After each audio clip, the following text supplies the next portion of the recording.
Okay, magandang umaga po sa ating lahat. Good morning po. Tayo po ay magpapasuloy na o magpapasimula na sa ating pong gawain. At tayo po muna ay saglit na manalangin para po sa patnubay ng Panginoon sa ating pagbabasa at pag-aaral ng Kanyang salita. Dakilang Diyos, kami po ay nagpapasalamat po sa inyo ng palagi dahil patuloy kang kumikilos sa buhay ng bawat isa. Salamat, Panginoon, sa kabutihan po niyo sa amin, sa mga provision na inyong pinagkakalob sa aming mga pamilya, kalakasan na meron kami ngayong umaga, pagnanasa na ipinagkalob mo sa amin upang wag naming kaligtaan o pabayaan ang gawain ito. Tunay nga, Panginoon, ang lahat ng ito ay pagkilos mo sa buhay ng bawat isa sa amin. Kaya dalangin ko po, Panginoon, patuloy naming maunawaan ang iyong salita dahil ito po yung pinunta namin dito. Makinig, maunawaan, at isabuhay ang iyong pong salita na aming mapapakinggan o matututunan ngayong umaga. Patnubayan niyo po ang bawat isa sa amin, gayon din po ako, Panginoon, na walang ibang mga salitang mamutawi sa aking bibig kundi ang salita niyo lamang po. At maging relevant, Panginoon, ang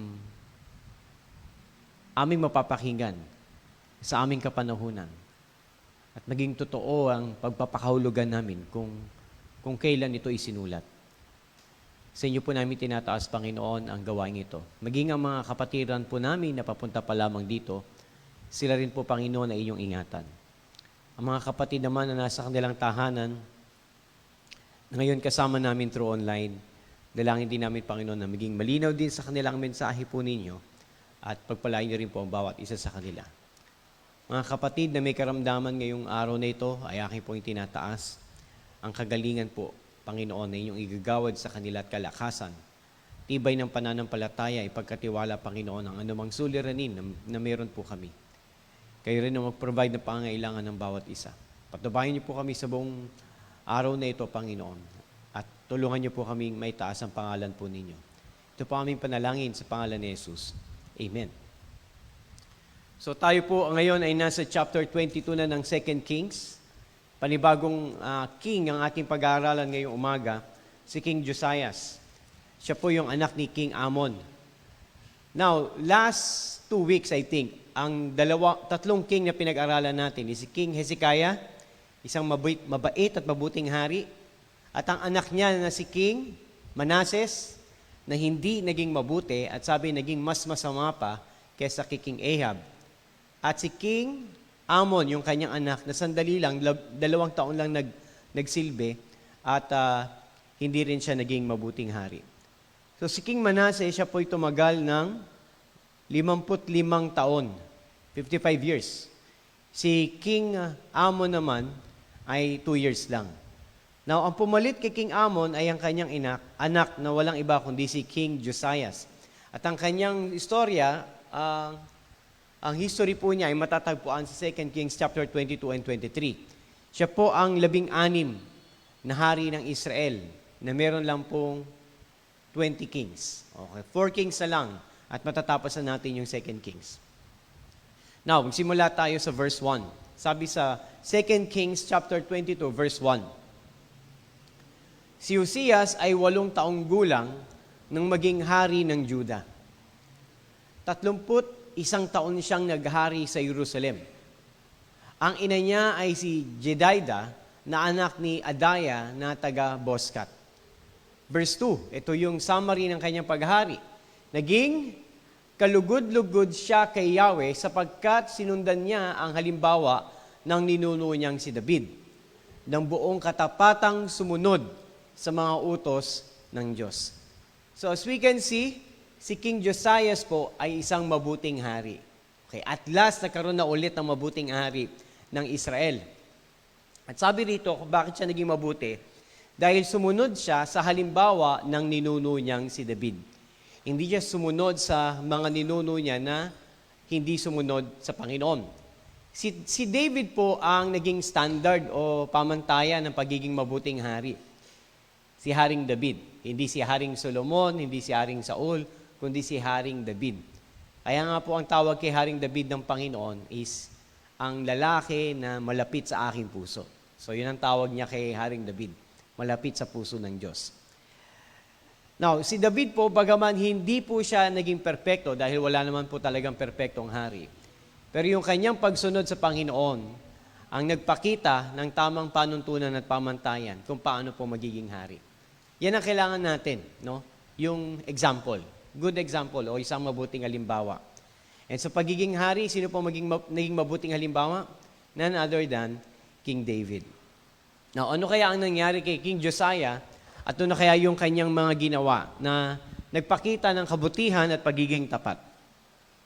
Gusto kong bigyan ng diin dito sa slide na ito, yung sinabi rito na buong katapatang sumunod sa mga utos ng Diyos. Which is very important. When we say faithfulness to God, it also means faithfulness to His Word. I repeat, pag sinabi mong tapat sa Diyos ang isang tao, kailangan tapat din siya sa salita ng Diyos. Hindi pwede o hindi maaari na maging tapat tayo sa Diyos nang hindi tayo nagtatapat sa Kanyang salita. Hindi, Pastor, tapat naman ako sa pagdalo sa gawain. Tapat naman ako sa pagbibigay. Yes, yun ay parte ng katapatan natin. Dahil lahat ng mga bagay na yun, pagdalo sa gawain at pagbibigay, nakasulat yun sa salita ng Diyos. Kaya kung kaliligtaan natin itong salita ng Panginoon, never tayo magiging tapat sa Panginoon. Kahit na mag-desire tayo na maging tapat sa Diyos, pero wala tayong salita ng Panginoon, o hindi tayo babad sa salita ng Panginoon, we will never become faithful to God. Because ito pong salita ng Diyos ang magtuturo sa atin kung paano po talaga tayo magiging tapat. Again, ang pamantayan ng katapatan sa Diyos, hindi yan sa kung ano yung sa tingin nating pamantayan ng katapatan. Kundi kung ano ang nakasulat sa salita ng Diyos na pamantayan ng katapatan, yun ang gagawin natin. At isa sa sinasabi ng Panginoon, para maging tapat ang isang mananampalataya, lalong ang isang hari, ay maging tapat saan? Sa salita ng Panginoon. In the same way, if your pastor is not faithful to God, then he is not a faithful pastor. Hindi, Pastor, kahit yung pastor ninyo ay binibigyan kayo ng pagkain, o kaya mahal na mahal kayo, o kaya dinadalaw kayo palagi. Pero kung hindi naman siya magtatapat sa salita ng Panginoon, never siya magiging tapat. Dahil ang tunay na pagmamahal sa kawan ng Diyos ay sa pamamagitan ng pangangaral ng salita ng Diyos. Ang sabi ng Panginoon kay Pedro, Peter, do you love me? Ang sabi ni Peter, yes, Lord, I love you. Then sabi ng Lord kay Peter, if you truly love me, okay, feed my sheep. Wala namang tupa ang Panginoon na tupang literal na papakain dahil hindi mo siya pastol. Siya po'y karpintero. Then, pangalawang pagkakataon, Peter, do you really love me? Yes, Lord. You know that I love you. Feed my sheep. Pangatlong pagkakataon. Okay? 3 beses tinanong ng Panginoon si Pedro. Dahil 3 beses niya tinatuwa ang Panginoon, maaari. Yun ang ibig sabihin nun. Sa pangatlong pagkakataon, sinabi niya, mahal mo ba ako? Oh, pakainin mo ang aking mga tupa. Yung mga tupang tinutukoy din ng Panginoon na hindi literal na tupa, kundi yung mga magiging kawan ng Diyos o yung mga makakakilala sa Panginoon. So, ang pagmamahal sa Diyos at pagmamahal sa kawan ng Diyos, paano ipinapakita? Pamamagitan ng pagiging tapat sa salita ng Panginoon. Wala pong iglesyang uunlad kung hindi sila magtatapat sa salita ng Panginoon. Lagi natin tatandaan yan. Hindi yung programs, hindi family camp, hindi mga mission trip, hindi yung programs ng church ang magbuboost sa inyo para maging tapat kayo sa Panginoon, kundi sa salita ng Panginoon. Sabihin ko po sa inyo, yung mga bagay na yun, yung mga programs na yun, panandalian lang yun. 1 week, 2 weeks, 1 month, hype na hype ka, pero pagdating ng after a month, wala na. Dahil experience yun eh. Ang experience, silipas yan, makakalimutan yan. Mapapalitan ng panibagong experience. Paano kung pamalit na experience hindi maganda? Natabunan na yung magandang experience, magandang memory mo nang nangyari sa atin nung ganito, nung umalis tayo. Right? But the faithfulness of God, ito yung maglilib ng mark sa puso ng isang mananampalataya. At ito yung salita na hindi mawawala sa kanya. Kaya natatandaan nyo nung si Martha ay nagkaroon ng diskusyon sa Panginoon dahil yung kanyang kapatid na si Maria ay nakikinig sa paanan ng Panginoon. Ang sinabi ni Martha, bakit hindi mo sabihan yung kapatid ko na tulungan ako? Eh si Maria nakikinig sa Panginoon. At ang sabi ng Panginoon kay Martha, Martha, Martha, nagugulumihanan ka sa napakaraming bagay. Iisa lang ang dapat mong gawin. At yun ang pinili ni Maria at walang sino man ang makakaagaw nun sa kanya. No one or nobody can take it away from her. Ibig sabihin, yung salitang napakinggan ni Maria, hindi yun maaalis sa kanya. Again, ang experience natin, mawawala yan. I mean, yung hype o yung magda-die down yan, mamamatay, mawawala yung kasiyahan dyan. Pero yung salita ng Panginoon na yung mapapakinggan, it will last forever. Sabi ng Panginoon, walang makakaagaw nun sa kanya. So again, this man, Josiah, or King Josiah, became faithful to God. How? Because he is faithful to the Word of God or to the commandments of God. Now, tignan pa natin. Nang 18 taon, okay? Pastor, bakit ba kinukwenta nila yung ilang taon? Mahalaga po yun. Okay, mamaya papakita ko sa inyo yung importansya. Okay? Nang 18 taon ng paghahari ni Josias, inutusan niya ang kalihim niyang si Sapan na anak ni Asiyas, na apo ni Mesulam, na pumunta sa templo. Ang utos niya, pumunta ka kay Hilkias na pinakapunong pari at alamin mo kung magkano ang salapi sa kabangyaman na nalikom ng mga bantay pintuan. Now, sino po ang nangangasiwa sa templo? Priest o punong pari. Mga saserdote. Okay? Ang saserdote po may dalawang klase. Isang normal o parang regular na saserdote at yung punong pari or yung punong saserdote. Yung pinaka-head priest. Siya lamang po yung nakakapasok sa Holy of Holies o yung dakong kabanal-banalan. Again, ang templo po ay nahahati sa dalawa. Banal at dakong kabanal-banalan. Sa dakong banal, lahat ng mga saserdote o pare sa panahon, yung pare tawag nila, priest, ay pwedeng makapasok. Pero sa dakong kabanal-banalan, isa lang ang nakakapasok, yung pinakapunong pare. Okay? At pwede siya pumasok doon once a year, during Passover. Okay? Once a year lang siya pwedeng, Day of Atonement, sorry. During Day of Atonement, once a year lang siya pwedeng pumasok doon. At maaari pa siya mamatay kapag hindi siya naging karapat-dapat. Okay? Now, sa panahon natin ngayon, sa panahon ng Israel, meron pa bang priest? Or meron pa bang sacerdote? Wala na. Why? Wednesday, pag-aralan natin, wala silang temple. Nadurog na yung templo nila. Wala na silang templo. Kaya wala silang sacerdote ngayon. Magkakaroon lang sila ulit ng sacerdote pagka nagkaroon na ulit ng templo. Pero hindi sila pwede magtayo ng templo kung saan nila gusto. Kundi dun lang sa lugar na yon na pinagtuyan ng original na temple. Kaso ang problema, hindi ka makakapagtayo ng temple doon. Dahil mayroong structure doon. Yung Dome of the Rock na kung saan pagmamayari ng Muslim. Kapag yun ay giniba mo, o kaya sapilitan mong kinuha, World War III ang labas noon. Diba?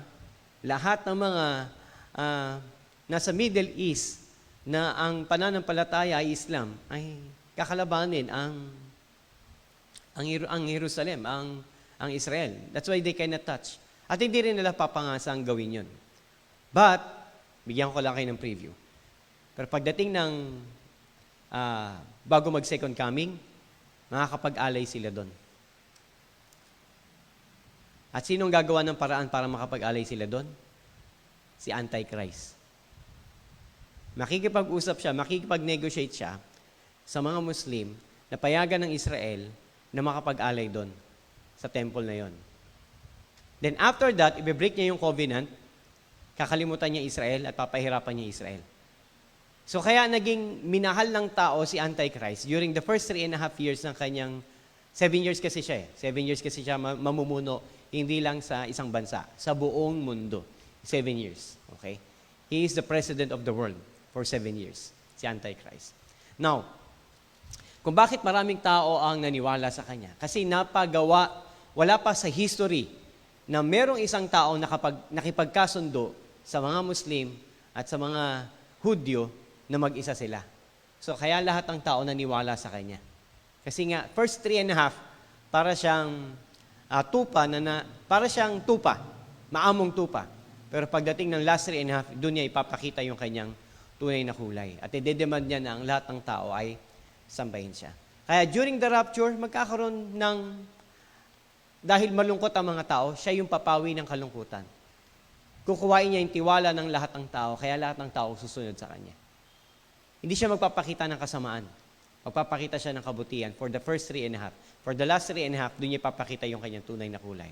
At mapapag-aralan natin yun sa mga susunod na panahon. Now, going back here, ilang taon na itong nangyari, 18 taon ng paghahari ni Josiah. Again, si King Manasseh 55 years naghari, si Amon 2 years, then si Josiah, sabi ng Bible, siya ay naghari ng 31 taon. 18 years ang kanyang paghahari, sabi rito, inutusan niya ang kalihim niyang si Safan na anak ni Asalia sa tapon ni Masulam, na pumunta sa templo. Ang utos niya, pumunta ka kay Hilkiah sa pinakapunong pari at alamin mo kung magkanong salapi na nasa kabangyaman ng nilikom ng mga bantay pituan. Pagkatapos, ibigay mo sa mga namamahala sa templo upang ibayad sa mga karpintero, mga manggagawa at kantero. Dapat silang bumili ng kahoy at batong gagamitin sa pagpapaayos ng templo. Hindi na nila kailangang magbigay ulat tungkol sa nagastos sapagkat sila'y mga taong matapat. So, ano nangyayari sa temple? Nagpapagawa sila. Merong renovation. Okay? Merong renovation. So, tingnan natin kung ano nangyari during that time ng renovation ng temple. Verse 8. Pagdating ni Safan sa templo, sinabi sa kanya ng pinakapunong paring si Hilkias, natagpuan ko sa templo ni Yahweh ang aklat ng kautusan. Surprise ba yon? It's a surprise. Wala silang aklat. Wala silang Bible that time. From the time of King Manasseh, sinunog lahat ng kasulatan. Kaya during the time ni King Manasseh, wala silang kasulatan. During the time ni King Amon, walang kasulatan. Nang yung 18 taon, okay? 8 years ni King Josiah, wala pa siyang kasulatan. So hindi niya alam kung ano ang kalooban ng Diyos. Hindi niya alam kung anong kalooban ni Yahweh. So around 60 years, wala silang Bible. O yung aklat ni Moses, hindi nila binabasa for 6 years. So what do you expect? During the time ni King Manasseh, sinunog lahat yung mga scrolls na yon, pero merong nakaligtas na isa. Okay, yung nasa temple. Dahil hindi siya pwedeng pumasok doon, at priest lang pwedeng makapasok doon, yung high priest. Malamang, ito po yung reserved na copy na nandun sa Ark of the Covenant. At yun yung nakita, dahil nga nagkakaroon ng renovation sa templo. So nakita nila na merong nakasurvive na isang scroll na nasulat ni Moses. Imagine kung hindi ito nakasurvive. Wala tayong Genesis, Exodus, Leviticus, Numbers, Deuteronomy. So for 60 years, hindi nagbabasa ng Bible ang Israel. No wonder corrupted ang pamumuno ni Manasseh. Why? Kasi tinanggal niya, inabolish niya yung Bible. Bakit niya kailangang abolish yung Bible? Kasi doon sa Bible nakasulat na huwag kang sasamba sa Diyos-Diyosan, nagpagawa siya ng maraming Diyos-Diyosan. It will be conflict, it will be laban yon sa kanyang ginagawa. So kung mayroong mga taong makabasa nun, anong sasabihin? Hindi mo sinusunod ang sinasabi ni Yahweh. Di ba? So in all the while, akala ng tao sumusunod siya kay Yahweh. Kahit na nagpapagawa siya ng maraming Diyos-Diyosan. So it means, during the time ni King Josiah, may mga Diyos-Diyosan pero hindi niya pa pinapagiba. Why? Kasi hindi niya alam eh. Alam niya na sambahin si Yahweh, pero hindi niya alam na salungat sa Bible o salungat sa kautusan na sinulat ni Moses, itong mga Diyos-Diyosan na ito. Kaya doon pa lang niya ipapagiba ang mga ibang Diyos-Diyosan. So, can you just imagine, no? Kung hindi nakita yung bagay na yon, hindi rin magiging good king si King Josiah. Kahit na morally good siya, no? Pero never siya magiging good in the eyes of God kasi hindi niya sinusunod ang salita ng Panginoon. Let's proceed. Natagpuan ko sa templo ang aklat ng kautusan. Ibinigay niya ito kay Safan at binasa naman ito. Nang matupad na ang inutos sa kanya, nagbalik siya sa hari at inuulat na na nabilang na ang salapi sa templo at naibigay na sa namamahala ang pagpapaayos ng templo. Sinabi pa niya, ako'y binigyan ni Hilkias ng isang aklat. Kahit siya mismo hindi niya alam kung ano yun. Di ba? Ako'y binigyan ni Hilkias ng isang aklat at binasa niya to sa hari. Now let's see kung ano yung naging damdamin ng hari. Nang marinig ng hari na ang nilalaman ng aklat, anong ginawa niya? Pinunit niya ang kanyang kasuotan. Ano ibig sabihin nun? Pagdadalamhati. Sa kanilang kultura, kapag pinunit mo ang iyong damit mo, para kang namatayan. Yun ang ginagamit nila pag sila'y mga namatayan o kaya meron silang malaking frustration sa buhay. Now, ang ginawa niya, pinunit niya yung kanyang damit kasi that time niya lang napakinggan ang salita ng Panginoon at maaaring yung napakinggan niya ang salita ng Panginoon, yun yung bagay na hindi niya ginagawa sa buhay niya. He was convicted by the Word of God. That the very time, na first time niya marinig ang salita ng Panginoon, nandun agad yung conviction na meron sa kanya na kasalanan ko to na hindi ko ginagawa sa Panginoon. Pero ito yung sinasabi ng salita ng Diyos. That's how powerful the Word of God is. Kahit first time mo lang siya marinig, di ba, parang bibigyan ka kaagad ng godly conviction ng Panginoon upang makita mo na ito yung sinasabi ko na hindi mo ginagawa. How many times sa buhay ninyo na hindi ko naman alam o hindi alam ng pastor kung ano ang mga ginagawa nating kasalanan, and yet pag nagbanggit siya ng kasalanan sa pulpito, parang sinasabi niya na ikaw yon. Parang alam niya kung ano yung ginawa mo kahapon. Diba? Bawa, nabanggit lang ni pastor, magbati na kayo, dapat magkasundo kayo. Alam ba ni pastor, nag-away kami ni ano? Diba? O kaya sabihin ng pastor, yung ikakalob mo sa Panginoon, wag mong kukupitin. Alam ba ni pastor, ginamit ko yung offering and tithes ko sa Panginoon? Alam ba niya na hindi ako nagbibigay? Hindi niya po alam. At wala rin po kaming alam. Ngunit alam ng Diyos. God knows kung anong kailangan mo that very day. And when you hear the Word of God, sabi nga, it is sharper than the double-edged sword or two-edged sword. Mas matalim pa sa espada na magkabila ang talim. Na kayang humiwa o sumugat ng kaluluwa at kaibuturan ng puso ng isang tao. Ganon ang salita ng Panginoon. Kaya napakahalaga ng salita ng Diyos sa atin. If we will neglect the reading and the study of the Word of God, we are not worthy to be called Church of Christ. Because this is very important. Nang marinig niya, anong ginawa po niya? Pinunit niya ang kanyang, what verse are we now? Pinunit niya ang kanyang kasuotan. Verse 12, pinulong niya sina Hilkias na pari at Ahikam na anak ni Safan, si Akbor na anak ni Mikayas, ang kalihim na si Safan at si Asayas sa tauhan ng hari. Sinabi niya, sumangguni kayo kay Yahweh, alang-alang sa akin at buong Juda tungkol sa nilalaman ng aklat na ito. Matindi ang galit ni Yahweh sa atin dahil sa pagsuway ng ating mga ninuno na sa mga ipinag-uutos sa aklat na ito. So alam ni King Josiah, that time niya lang nalaman na sumusuway pala sila sa Panginoon. At ito'y ginawa ng kanyang mga ninuno. Ibig sabihin, walang alam si King Josiah pagdating sa law. Walang alam si King Josiah pagdating sa Word of God. Kaya kung ano lang yung minana niyang kultura, kaugalian, sa panahon ni King Manasseh at ni King Amon, yun lang yung kanyang ginagawa. Kaya wala siyang reform na ginagawa. Wala siyang pagbabagong ginagawa sa bansa. Di ba, nung time ni King Hezekiah, giniba yung mga templo, right, ng mga sa Diyos-Diyosan. Sinunod din yung mga Diyos-Diyosan, right, nung time ni King Hezekiah. Pero nung time ni King Manasseh, anong ginawa niya? Binalik niya yung mga Diyos-Diyosan na dinurog o giniba ng kanyang tatay. At tapos, hindi na sinabi ng Bible, pero nakita natin na yung mga scrolls pala, kanya rin, pinagsusunog or inalis niya. At yung reserva lang na nandun sa temple, yun lang yung nabuhay. And then, nagpatuloy na ngayon yung pagsamba sa Diyos-Diyosan hanggang kay Amon, hanggang kay Josiah for 8 years. Dahil hindi niya alam na mali pala yun. Kilala niya si Yahweh, pero hindi niya kilala kung anong kalooban ni Yahweh. May mga taong ganon. Alam nila si Jesus. Kilala nila si Jesus na napako sa krus. Pero hindi nila alam kung ano yung salita ni Jesus. Kung hindi ba nila kilala si Jesus, sila rin ba maghahagupit sa likod nila? Magpapapako rin ba sila sa krus? Magbubuhat ba sila ng krus? Hindi nila gagawin yun. Pero kilala nila si Jesus na namatay sa krus. Pero hindi nila kilala ang salita ni Jesus. Ganyan ang maraming Pilipino sa panahon natin ngayon. They know Jesus Christ. They worship Jesus Christ.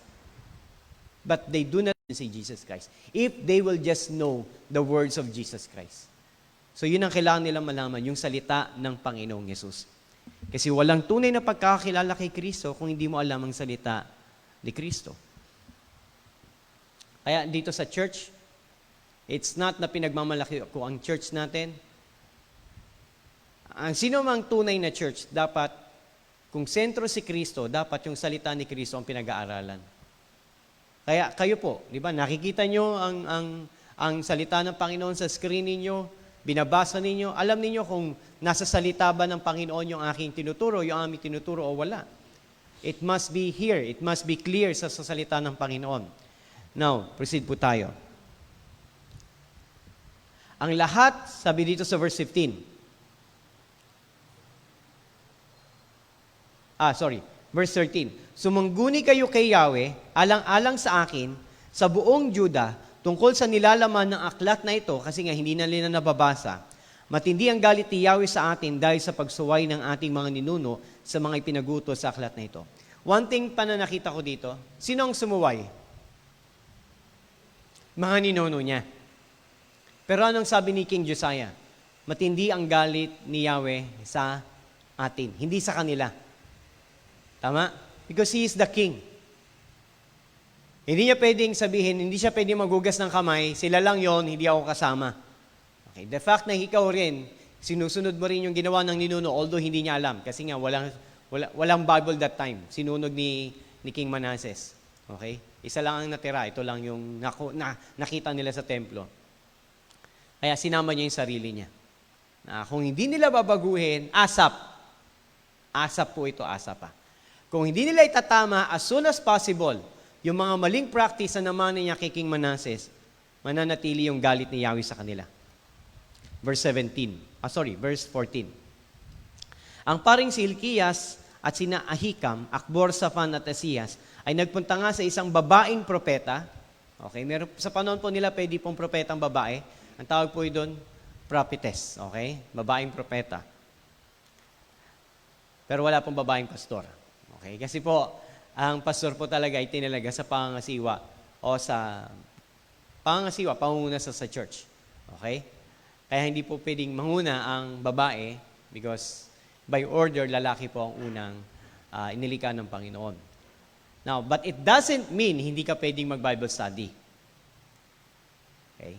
Hindi ka pwedeng mangaral. You can preach the Word of God because everyone is commanded to preach the Word of God. But you cannot administer, okay, the church. Hindi mo pwedeng pangunahan. But you can lead Bible study. No, it doesn't mean na hindi ka pwedeng magsalita para sa Panginoon. Pwede. Pero pangunahan ang iglesia, lalo higit ang mga kalalakihan, ay hindi mo pwedeng gawin. So pumunta sila sa isang babaeng propeta. Anong ginawa?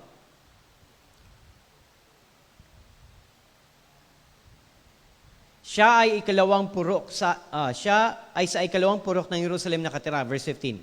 Ang sabi niya, sabi ng babaeng propeta, ito ang pinapasabi ni Yahweh, ang Diyos ng Israel, na nagsugo sa inyo rito. Ang lahat ng parusang nabasa ng hari sa aklat na ito ay ibabagsak ko sa bayang ito at sa lahat ng mamamayan. Ibig sabihin, paparusaan talaga sila. Verse 17, matindi ang galit ko laban sa bayang ito sapagkat tinalikuran nila ako at sila'y sumamba sa mga Diyos-Diyosan. Ito naman ang sabihin mo sa hari ng Juda na nagsugo sa iyo rito. Narinig ko ang iyong pagtangis nang malaman mo ang sumpa at parusang igagawad ko sa bayang ito. Nakita ko ang pagsisisi mo, ang iyong pagpapakababa sa harapan ko, pati ang pagpunit ng iyong kasuotan. Dahil dito, hindi mo mararanasan ang pagpapahirap na gagawin ko sa bayang ito. Mamamatay kang mapayapa sa piling ng iyong mga ninuno. Ang lahat ng ito ay sinabi nila sa hari.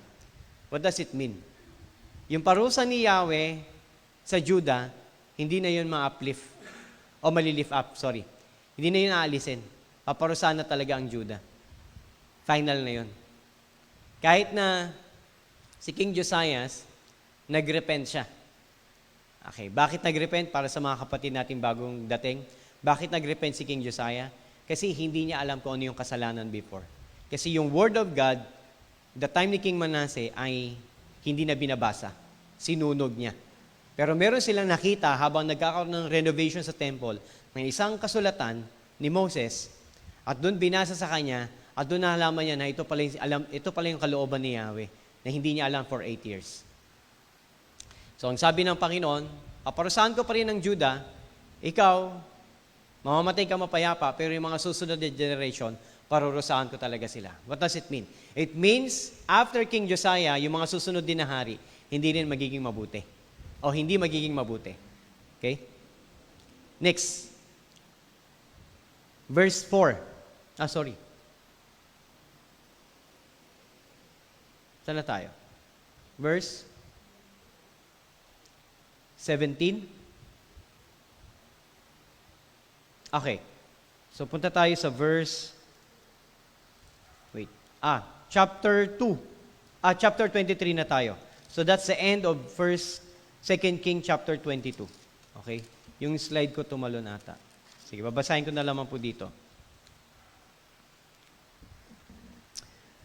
Chapter 23 verse 1. Ipinatawag ni King Josiah, mula dyan kapatid, ipinatawag ni King Josiah ang lahat ng matatandang pinuno ng Judah at Jerusalem. At sila'y pumunta sa templo ni Yahweh. Kasama ang mga pari o saserdote, mga propeta at ang lahat ng mga taga-Jerusalem at Judah. Mayaman at dukha. Pagdating doon, ipinabasa niya ang aklat ng kasunduan na natagpuan sa templo.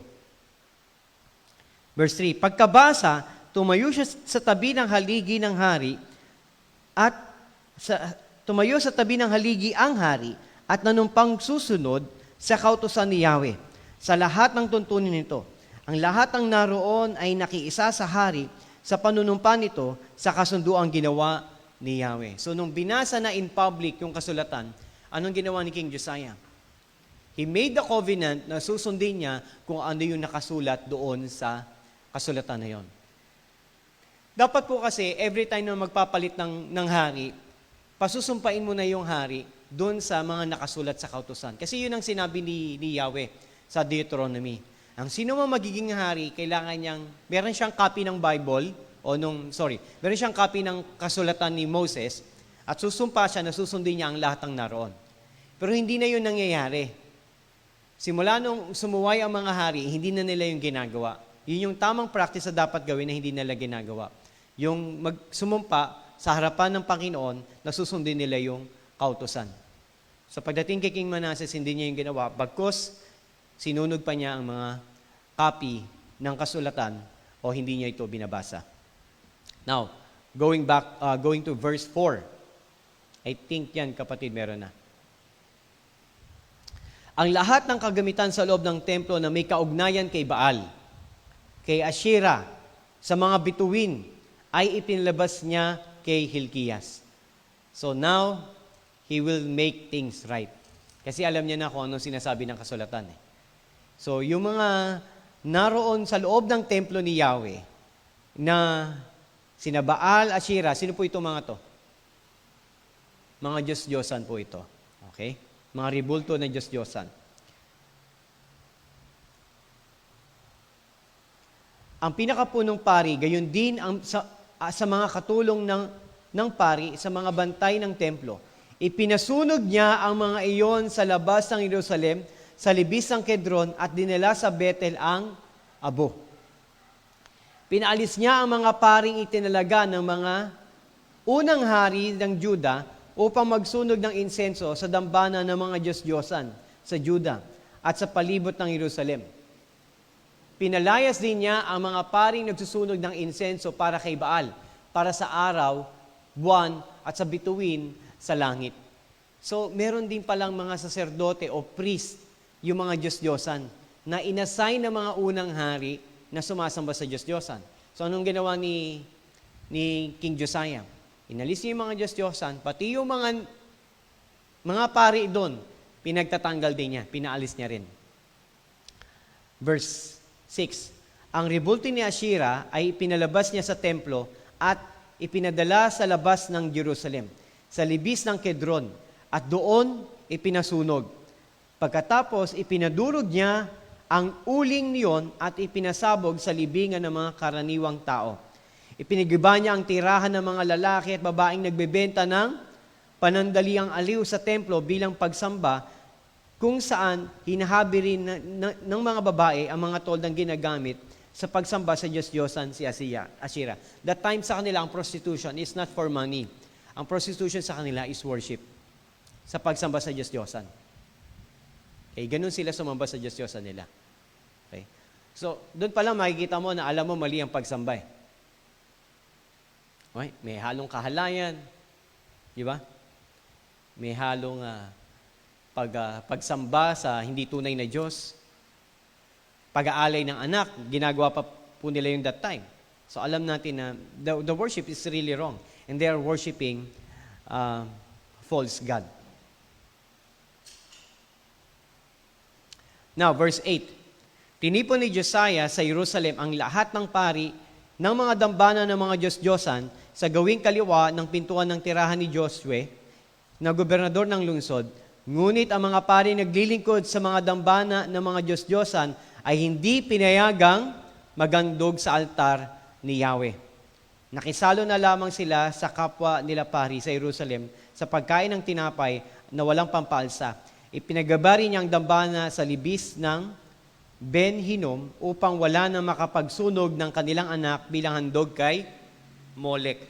So lahat ng ginagamit sa pagsamba sa Diyos-Diyosan, tinanggal niya. So ganon, naging matapang si Josiah sa pagsunod. Alam niyo po, pagka susundin mo talaga ang Panginoon, kailangan mo talagang maging matapang. Hindi pwedeng lalamya-lamya or kaya magko-compromise ka. Hindi baka masaktan sila eh. Sige, Josiah, hindi niya yung inisip. Because that is wrong. He is the king. At kung wala siyang gagawin, hindi siya nagiging mabuting hari. So lahat, pati yung ginagawang pagsunog sa mga anak, pinaalis niya na rin yun. Lahat ng mga naglilingkod sa templo ng Diyos-Diyosan, pinaalis niya na rin. Di ba? At yung mga Diyos-Diyosan, pinaalis niya. At hanggang matira na lang, yung templo at ang mga saserdote na naglilingkod kay Yahweh. Yun na lang ang matitira. Ganon din dapat sa atin, di ba? Sa church. Hindi dapat magtira tayo ng mga, hindi, pastor, wag natin alisin yung activity na yan kasi maganda yan eh. No. Kung hindi yan paraan ng Panginoon, dapat yan tanggalin. There was a church na kapag ka-Halloween, nagsa-celebrate sila. Okay, nagko-costume party pa sila. Okay? So kapag Halloween, meron silang Halloween service. Lahat ng atin kailangan naka-costume. I don't know. Is that the right practice? Eh, yung mga tao naman, gusto, enjoy na enjoy. May mga candy, may kainan, at nakakapag-costume pa sila. They attend. But I think that is not glorifying to God. So again, hindi natin kailangan ng mga pakana. Okay? Anong tawag doon? Gimmick. Yan. Hindi natin kailangan ng mga gimmick para pumunta ang tao sa church. What they need is the Word of God. Sabi ng Bible, only the gospel is the power of God unto salvation. It's not the program, it's not church activity that will save people. The gospel. That's what they need, the gospel. If we will not present the gospel, then we are not worthy to be called Church of Christ. What verse are we now? Verse 11? Right? Verse 11. Pinaalis niya sa pintuang papasok sa templo ang mga kabayong inilaan ng mga naging hari ng Juda para sa pagsamba sa araw. Ang mga ito'y nasa tabi ng tirahan ng opisyal na si Nathan Melech sa bulwagang nasa likod ng templo. Pagkatapos, ipinasunog niya ang mga karwaheng ginagamit sa pagsamba sa araw. Ang mga altar na ipinagawa ng mga naging hari ng Juda sa kaitasang palapag ng tirahan ni Ahaz, pati ang mga altar na ipinagawa ni Manases, which is yung lolo niya, sa magkabilang bulwagan ng templo ay ipinagiba niya at ipinatapon sa libis ng Kidron ang mga dinurog na bato. So as you can see, no, ang dami niyang pinapagiba. I think that is the first thing that we need to do, especially if you're a new pastor. It's not to put up, but to tear down. No? Hindi, dagdagan natin. Hindi, kailangan mo magbawas. Until such time na matira na lang gospel, si Christ, at ang salita ng Panginoon. Until such time na yun lang matira. Remove. Alisin to. Wag na tong gawin. Until such time matira na lang is the Word of God and God Himself. That's why if you're asking, Pastor, ba't hindi na tayo nagaganito? Pastor, hindi tayo nagaganito. We need to focus more on essentials, which is the Word of God. Can you just imagine, let's say, not other church, no? Gumagawa sila ng ganito, but the church is not growing. It means, yung paraan nila ng paglago, hindi ayon sa Panginoon, kaya hindi sila lumalago. Lumalago man sila sa bilang, Pastor, dumadami. Lumalago sila sa bilang, pero hindi sa quality ng believer. And I've seen a lot of churches na maraming gimmick, patay sindi ang ilaw kapag praise and worship. Diba? Tapos yung pastor nagko-costume pa para ma-appeal sa mga miyembro. Meron pa ako nakikita ang pastor, mula sa taas, mababa, pupunta rito eh. Nag-zipline pa eh. Diba? Nag-zipline pa siya. Mga miyembro palakpakan. Pero yun ba talaga? May mga nagtutumbahan pa, giiyakan. But again, is that really the method? Yun ba talaga yung paraan ng pagsamba sa Panginoon? Maraming miyembro. Pero if you ask the members, if they know the gospel, you ask the members if they are saved, hindi namin alam. We don't know. Basta alam namin, masaya kami pag nagsasama-sama kami. That's a wrong joy. It's not the joy of the Lord. It's not the joy of the Lord.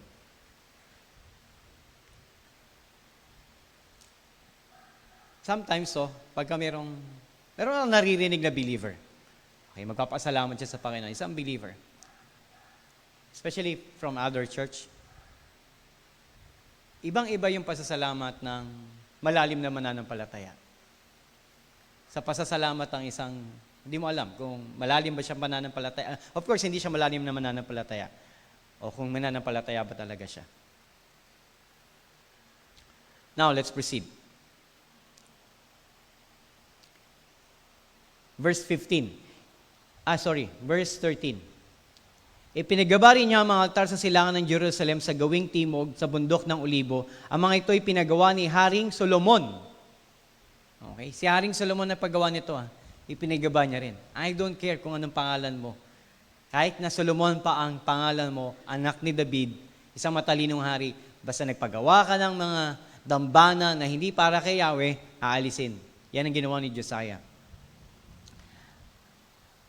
Para sa mga kasuklam-suklam ng mga Diyos-Diyosan, para kay Astoret na Diyos ng mga Sidonyo, para kay Chemos ang Diyos ng mga Moabita, at para kay Milikob na Diyos ng Amonita.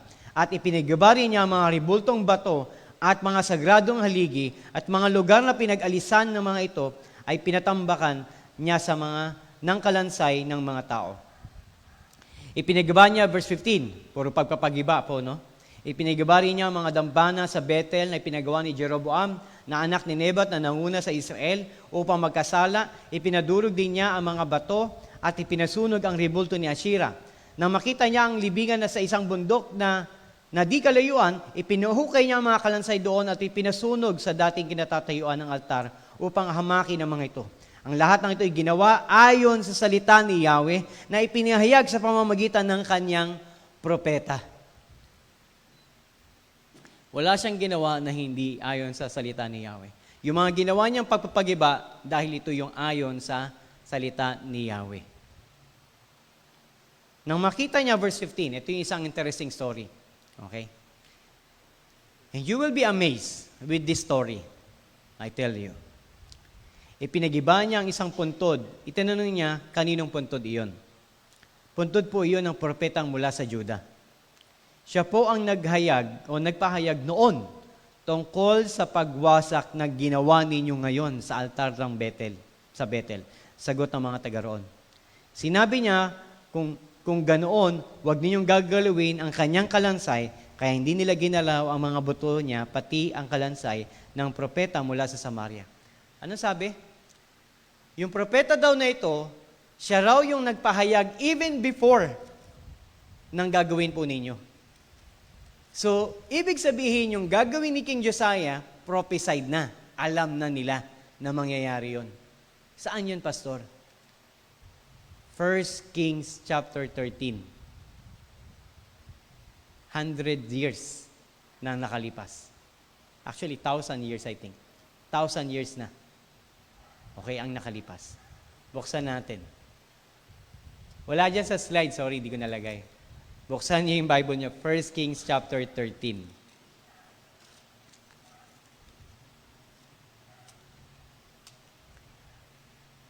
Almost 1,000 years. Prophesied that one king by the name of Josiah ang sisira ng lahat ng mga Diyos-Diyosan. Is the Bible true? Yes.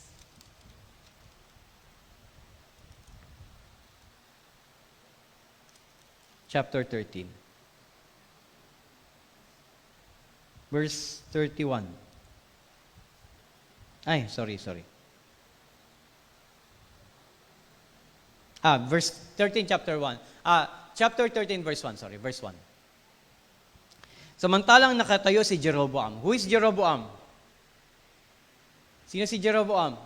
Hari ng the first king. Di ba na-divide yung kingdom? Si Rehoboam sa Juda, Jeroboam sa Israel.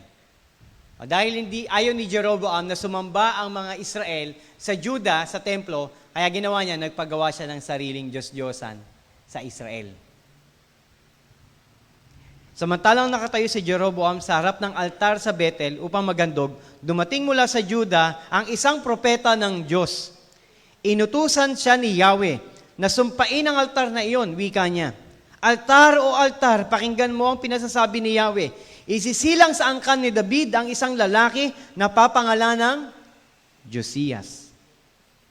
Papatayin niya sa ibabaw mo ang mga pari ng sagradong burol na nag-aandog ng mga hain sa ibabaw mo at pagsusunugan kanya ng mga buto ng mga tao. Sinabi pa niya, ito ang tanda na si Yahweh ang nagpapasabi nito. Magkakadurog-durog ang altar na ito at sasambulat sa mga abo sa ibabaw ng mga altar. Again, almost 1,000 years. Ilang kings na po niyo nagpalit-palit? Okay? Si King Josiah ay pang-16th, pang-16 na hari. Okay? Then ito po yung unang-unang hari ng divided kingdom. So after 16 kings in the kingdom of Judah, doon pa lang natupad yung prophecy na eksakto pati pangalan, di ba? Eksakto pati pangalan. Na ang pangalang Josiah ang siyang gagawa ng lahat ng ito. So that's very interesting, no? Ayun sinabi ni Jesus Christ ng message ng Wednesday, natandaan ninyo, yung templo na yan, nasa tingin nyo, na dyan nananahan si Yahweh, pero hindi nyo naman siya ginagalang, darating ang panahon. Walang magkapatong na bato ang matitira dyan. Ibig sabihin, ground zero yan. Which is, it happened talaga. Diba? Ground zero nangyari. Siguro sa mga apostol, that time, imposibleng mapulbos yun. Pwedeng magiba. Pero yung mapupulbos siya, paano yun mangyayari? Yung mga batong nilagay doon, malalaki. Mga adobe or mga ibang klaseng bato yun na hindi po yung pinagdugtong-dugtong. Isa talaga siyang malaking bato na kinakwari nila at yun ang ilalagay na sukat sa pagtatayo ng templo. Paano yun magigiba? Dahil nga yung ibang mga kasangkapan ay hari sa ginto. Ito yung isang commentary. Natunaw ang ginto, kumapit sa bato, at yung mga kumukuha ng ginto, pinagtitibag lahat ng mga bato. Kaya nga walang batong magkapatong. Ibig sabihin, na ground zero yung temple. Why? Because of the gold na nakadikit dun sa mga bato. Now, going back to what we are reading. So as you can see, di ba? Pag sinabi ng Panginoon na mangyayari, mangyayari talaga. Kung merong Josiah sa ipapanganak, at ito nga siya, kung anong sinabi na, papagiba niyang lahat ng yan, igigibay niya. Pero during the first 8 years, parang imposible mangyari kay King Josiah. Kasi bakit? Siya rin mismo sumasamba eh. Kaya naman siya sumasamba kasi hindi niya alam. Pero nung nahukay na nakita na yung kasulatan ni Moses, at alam niya na mali yung kanyang ginagawa, pinagigiba niya na ang lahat. Now, verse 19. Pati ang mga dambana ng Diyos-Diyosan sa mga lungsod ng Samaria na ipinagawa ng mga naging hari ng Israel ay siyang naging dahilan ng galit ni Yahweh ay pinagaba ni Haring Josias. Ginawa niya rin ito sa Bethel. Pinatay niya ang mga pari naglilingkod sa mga altar ng Diyos-Diyosan. Pinatambakan din niya ng kalansay ang mga tao, ang mga altar na sinunog. Pagkatapos bumalik siya sa Jerusalem. During the time na nabasa ni King Josiah ang lahat o ang kasulatan ni Moses na sinabi ni Yahweh, ano po ang una niyang ginawa?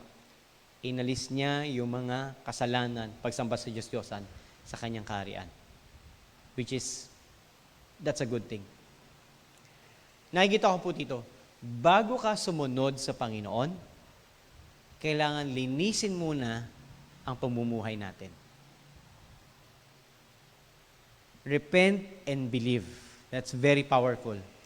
Before you believe, you must repent first.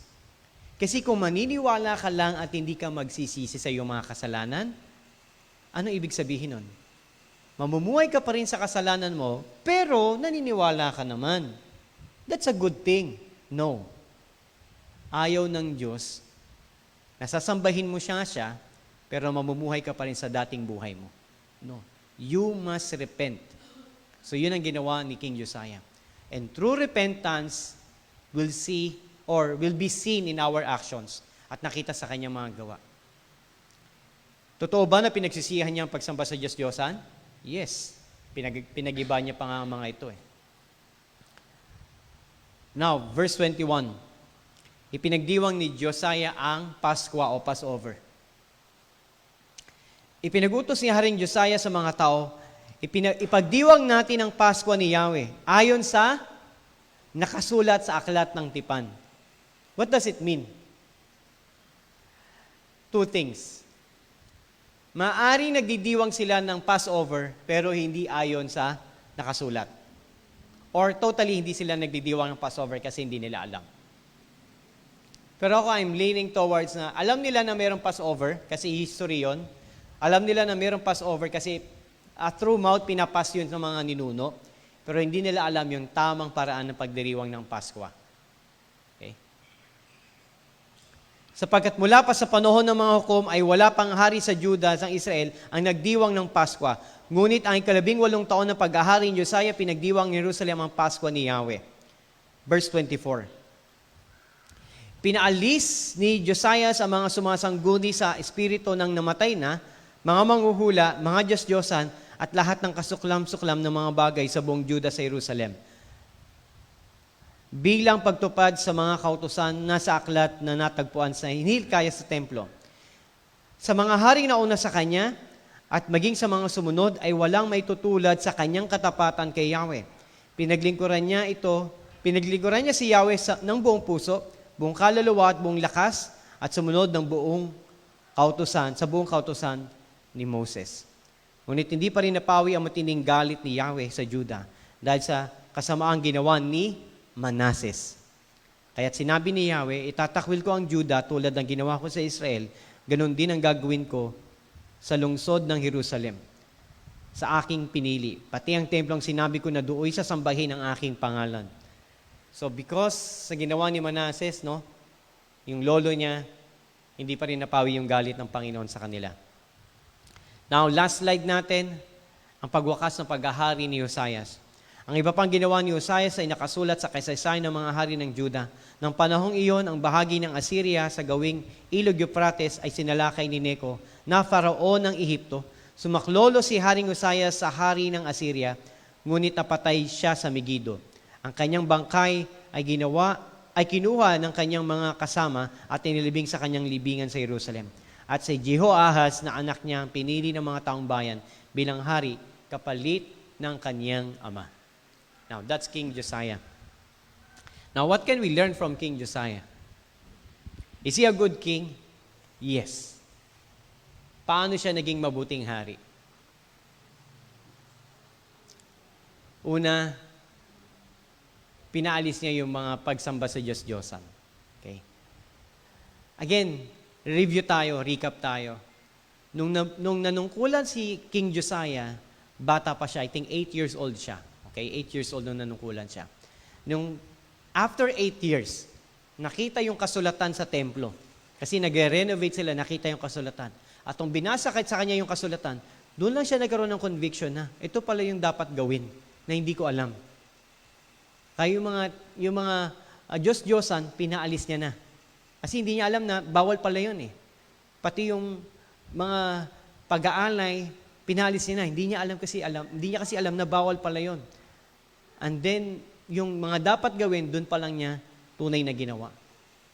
So, ano yung naging guide ni King Josiah sa kanyang paglilingkod? The Word of God. Yun ang naging guide niya.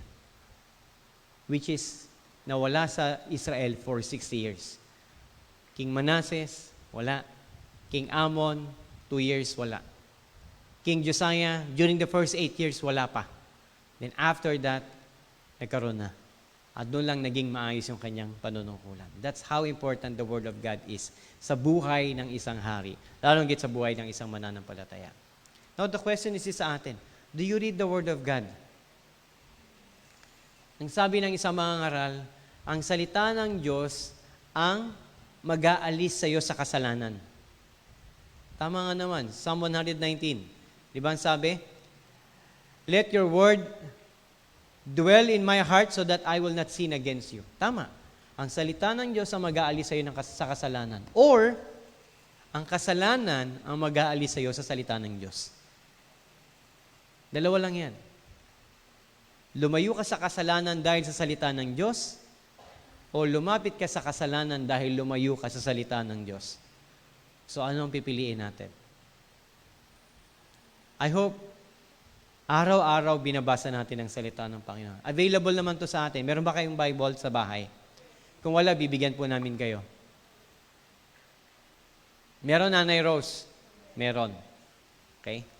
Binabasa naman ba? Meron nga. Tatlo-tatlo pa nga magkapatong. Okay? Di ba? Tatlo-tatlo na nga. Dalawa lang mata mo, di mo pa mabasa. Meron ka pa sa cellphone, di ba? Facebook ka ng Facebook.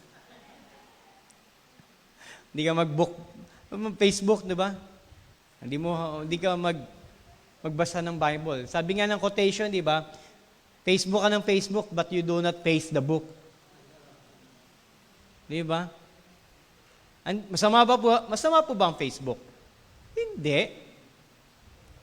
Huwag lang siya maging bisyo. Nagiging bisyo na siya kapag marami ng oras na napupunta sa kanya at nawawalan na ng oras pagdating sa salita ng Panginoon. At pag dumating ka sa punto na hindi ka na nagbabasa ng salita ng Diyos, tignan mo yung sarili mo. Tinatamad ka na sa gawain, wala ka ng kagalakan sa paglilingkod sa Panginoon, okay na sa iyo magkasala. Kasi ito lang yung makapag-aalis sa atin sa pamumuhay sa kasalanan. Wala nang iba. Kahit na magsama-sama tayo palagi, mag-fellowship tayo palagi, kung wala ito, hindi mababago buhay natin. Yes, masaya tayo magkakasama, di ba, nagkukwentuhan tayo, pero kung wala ito, wala. Patuloy pa rin tayo sa paggawa ng kasalanan, patuloy pa rin tayo sa likong pamumuhay. And so many years, so many times na itong book na to, tinangkang alisin. So many times, tinangkang sunugin. During World War II, World War I, pinagsusunog ang lahat ng Bible. Okay? Pero until now, nandito pa rin. Okay? Maraming kings and presidents ang nagtangka na alisin na tong Bible na to, sunugin na to, dahil galit na galit sila sa mga Hudyo. Pero nandito pa rin ang pinakasikat na libro sa buong mundo. Why? Every day, mayroong bumibili ng Bible sa mga bookstore. Every day. Every day po yan. Okay? Hindi everyday bumibili ng book ng Harry Potter o kaya ng anumang book. Pero everyday, mayroong bumibili ng Bible. In fact, ito yung madalas na, bestseller, at the same time, ito pa yung mga pinamimigay na libre. Okay? Pero nakakalungkot, no? Alam ng tao na ito ang salita ng Diyos. Kung mangungusap ang Diyos sa kanila sa pamamagitan lamang nito. Pero ang tao hindi binabasa. At ang sabi na hindi ko maintindihan kung anong sinasabi ng salita ng Panginoon. Pero ngayon na naririto ka, alam mo na dapat mo itong basahin. Naiintindihan na ba natin? Oo. Di ba? Naiintindihan na natin siya ngayon. Why? Kasi meron na tayong banal na spirito at nung binasa natin to, hindi naman pala mahirap intindihin. No? Kailangan mo lang talagang basahin para maunawaan mo. May mga tatay na nakikita ko nagbabasa ng Bible. Dito sa church natin, di ba? Kahit mag-isa lang siya, nagbabasa talaga siya ng Bible. At yung buhay ng tatay na yun, makita mo talaga, binago talaga siya ng Panginoon at iba talaga yung transformation ng kanyang buhay at marami na siyang alam sa salita ng Panginoon. Dati pag tinanong ko yung tatay na yun, ligtas ka na ba tay? Ay, hindi ko pa alam, pastor. Hindi natin masabi yan. Kasi nagkakasala pa ako. Pero nung palagian na siya nagbabasa ng Biblia, doon niya natutunan na, hindi pala nawawala ang kaligtasan. Sigurado pala ang kaligtasan kapag si Kristo nasa puso mo. Pag tinanggap mo pala ang Panginoong Hesus sa puso mo, yun na yun. Hindi na siya mawawala sa iyo. Kailan niya yung natutunan? Nung inaral niya sa sarili niya kung ano sinasabi ng salita ng Panginoon. Kaya huwag niyong aalisin ito sa mga ministry. Anumang ministry na ginagalawan natin, tatay, kabataan, kababaihan, kahit yung mga awit, huwag niyo itong aalisin. Oras na inalis mo to, hindi magiging maayos yung ministry na yun. Hindi yung lalago. Hindi yung lalago. King Josiah, when he found out and read or heard the word of God, doon lang nagkaroon ng transformation yung kingdom of Judah and his life as well. So again, I know that we learn a lot of things with these two chapters, chapter 22 and 23, and we can share it with our group. Do you have any questions, by the way? Yes, Kuya Deng.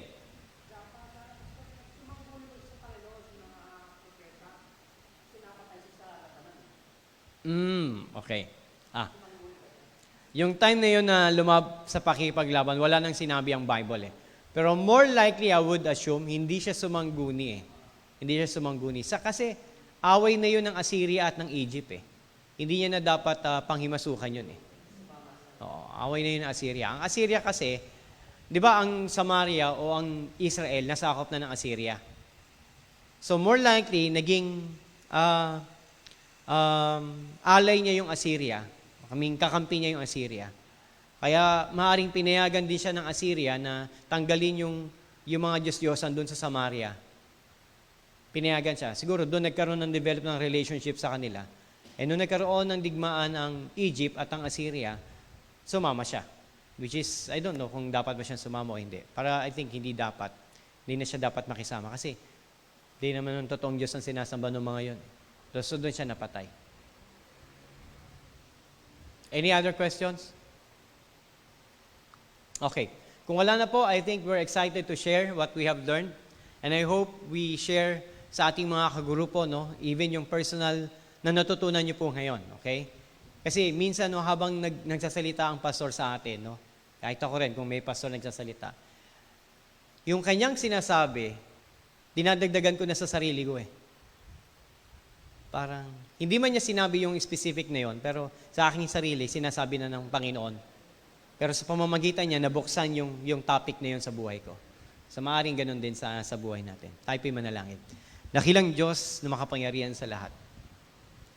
Tunay nga po na ang priority ng sinumang church at ng sinumang tao ay sundin ang iyong mga salita.